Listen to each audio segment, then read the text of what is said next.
I never thought I'd be the guy to catch his wife cheating, especially not like this. Linda and I had been together for over 10 years. We had our issues, sure, but I always believed we were solid. She's the kind of woman who's quick with her words, sharp-tongued but undeniably attractive. Always had a biting comment or a sarcastic remark ready, but I appreciated her fire. We met when I was working as a sous chef at a fancy restaurant downtown, and she was a marketing executive for a fashion label. We clicked pretty quickly, and everything seemed fine until it was. Lately, I'd started noticing subtle changes. She was more distant, always on her phone, brushing off my questions with a snarky tone. She'd come home late from work, claiming she had client dinners, but I'd catch her in little lies or see her phone screen light up with messages I wasn't meant to see. She'd always deny it, of course. "You're paranoid," she'd sneer. "Stop acting like some jealous psycho." But I couldn't shake the feeling that something was off. What really set off my alarm was her attitude toward our sex life. It's not like we were perfect, but she suddenly became cold, almost dismissive. When I'd try to touch her, she'd pull away or give me some excuse about being tired or not feeling it. I thought maybe I was just imagining things, but it all felt wrong. Then last week, I found a pair of unfamiliar shoes by the front door. Small, expensive, definitely not mine or hers. I asked her about them, expecting her to brush it off, but her face flickered with something I couldn't quite place: embarrassment, guilt. That's when I decided to check her phone. I've never been the guy to snoop, but everything had been feeling off and I needed answers. I tapped into her messages while she was out of the house for some meeting, and what I saw made my stomach drop. There was a string of texts between her and a guy named Scott. She called him a water sommelier. That's right, some fancy-ass water expert designing a pairing menu for her restaurant.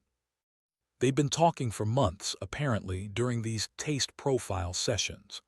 I read about how they'd been meeting after hours in the private tasting room, sharing bottles of water, tasting menus, laughing. Like they were on some secret date. I couldn't believe it. Water, of all things. I mean, I get that she's into fancy food and wine, but this was her affair. It felt surreal. I was furious, but also numb. I kept thinking about how she'd lied to my face, how she'd been sneaking around behind my back. I didn't even know what to feel first: anger, betrayal, heartbreak. I remembered the times she'd told me I was insecure or paranoid, and now it was all coming apart because she'd been screwing some water guy during taste profile sessions. I felt like the ground had shifted beneath me, and I was just standing there, trying to breathe through the shock. I didn't sleep that night. I stayed up, staring at my phone, rereading those texts, trying to find some kind of logical explanation, but there was none. It was all there: her flirty messages, the way she described those water tasting sessions like they were some kind of secret adventure. She even mentioned how they'd explored new sensations with water, which made me want to puke. I kept thinking about the amount of time she spent with him, behind my back, while I was out working or sleeping. The next morning, I decided I couldn't keep quiet about it. I wanted her to admit everything. So I waited until she got home from her meeting, which she claimed was with a client, and I confronted her. I still remember the way she looked when she walked in, smug, confident, like she knew she was in control. She was wearing that same bitchy smirk she always wore when she thought she was smarter than everyone else. I told her I knew. She froze, her eyes narrowing. "What are you talking about?" she snapped, trying to play innocent. I pulled out my phone, showed her the messages, and her face twisted into something ugly. "Oh, that's just work stuff," she said dismissively.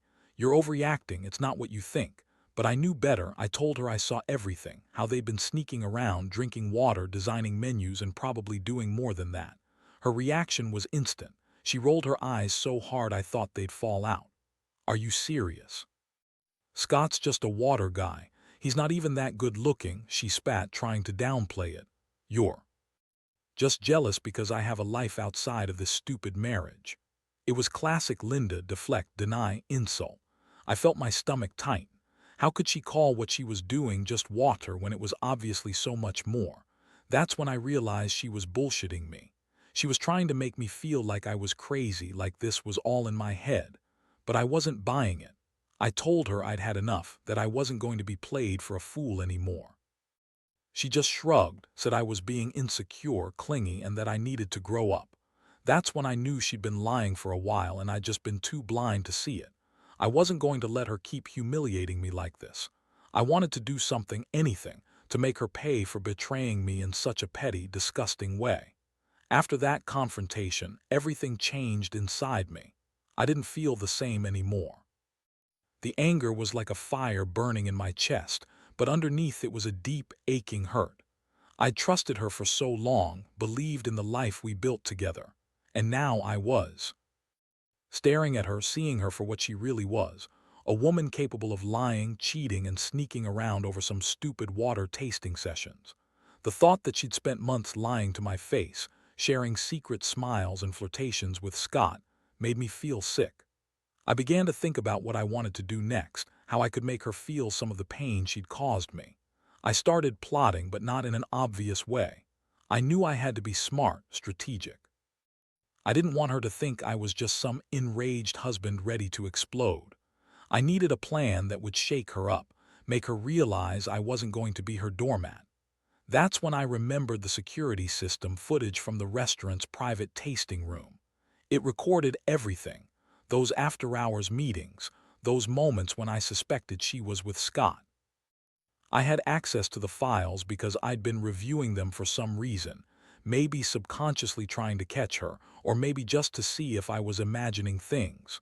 When I finally watched those recordings, the truth hit me like a punch in the stomach. There she was, Linda, in that private tasting room, closing the door behind her with Scott. They weren't just talking about water or some menu. They were kissing, deep and desperate, like they couldn't get enough of each other. I saw her hands in his hair, her lips pressed against his neck, her body pressed right up against him. I couldn't believe my eyes, but there it was, the proof I needed. I sat there, stunned, my mind reeling. I had all this evidence now, clear as day. I wanted to confront her again, but I also knew I had to be careful. This wasn't just some petty argument anymore. This was a betrayal of the worst kind. I thought about how I could use this footage, how I could make her see that I'd caught her in her own game. I decided I'd save it for the right moment, a time when I could really hit her with everything and make her understand that I knew exactly what she was capable of. The thing is, I also started feeling numb. I kept asking myself if I still wanted to fight for this marriage, or if it was already over in my mind. I loved her, I really did, but the woman I thought I knew was gone. Now it was just a shell of her, hiding behind lies, pretending to be the person I once trusted. I didn't know what the future held, but I knew one thing. I wasn't going to let her manipulate me anymore. Whatever came next, I was going to be in control of the truth. The more I watched those recordings, the clearer it became that this wasn't some casual fling or a one-time mistake. It was something she deliberately kept going, feeding her obsession with Scott, with that ridiculous water pairing gig she was so proud of. They looked so intimate in those moments, like they had their own secret world that I was completely shut out of. And the worst part, I could see how she played me, throwing little jabs, acting dismissive when I brought up her odd behavior, all the while sneaking around behind my back. It made me feel so stupid for not noticing sooner. I kept asking myself, what do I do with this? Do I confront her again? Do I just pack my things and leave? The emotion was all over the place, anger, sadness, frustration, a deep sense of betrayal I'd never experienced before. I felt like I'd been punched in the gut so many times I couldn't breathe right. I'd always believed we had some kind of respect, some decency. Turns out I was just fooling myself. She was capable of lying to my face and sneaking around like she was single. That realization was crushing. In the middle of that chaos, I decided I had to act smart.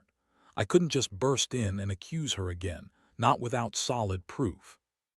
I needed to be calculated, show her I knew everything. So I waited for her to come home that evening, knowing she'd be expecting some kind of fight or maybe even an apology. No way I was giving her that.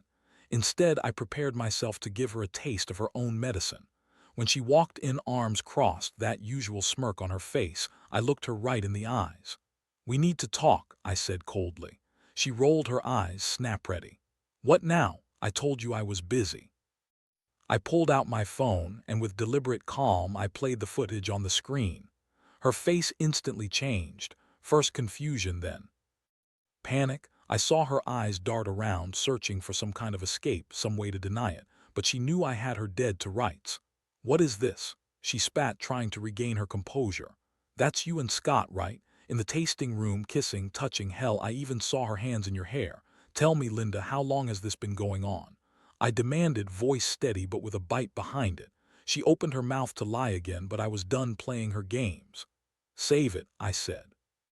"I've had enough of your bullshit and your lies. How long have you been cheating on me with a water sommelier?"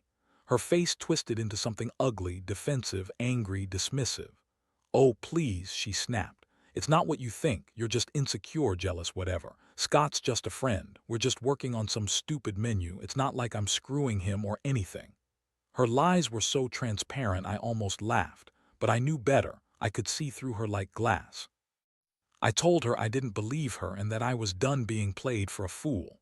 She yelled at me, calling me paranoid, accusing me of making up stories because I couldn't handle her success, her independence. But I wasn't listening anymore. I'd heard enough lies. I knew the truth, and I was starting to feel the full weight of what that meant.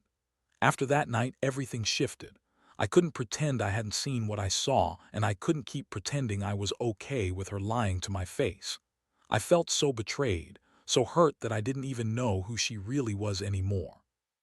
Still, I decided I needed a little space to think, to get my bearings. I packed a bag, told her I was leaving for a couple of days to clear my head, and I didn't tell her where I was going. Honestly, I didn't care if she knew. I just needed to get away from her for a bit, from the chaos, from the lies. While I was gone, I started thinking about what I wanted. Part of me said to pack up everything and walk out for good. But another part, probably the part that still loved her, no matter how much I wanted to hate her, wanted to confront her. Again, to make her see what she'd thrown away. I also knew I had to be strategic. I wasn't just going to blow up my life without a plan. So I kept reviewing the footage, reading her texts again, trying to figure out exactly how deep this thing went. When I returned home a couple of days later, she was waiting for me. That sneer was still there, that sharp, bitchy look she always wore when she thought she was in control.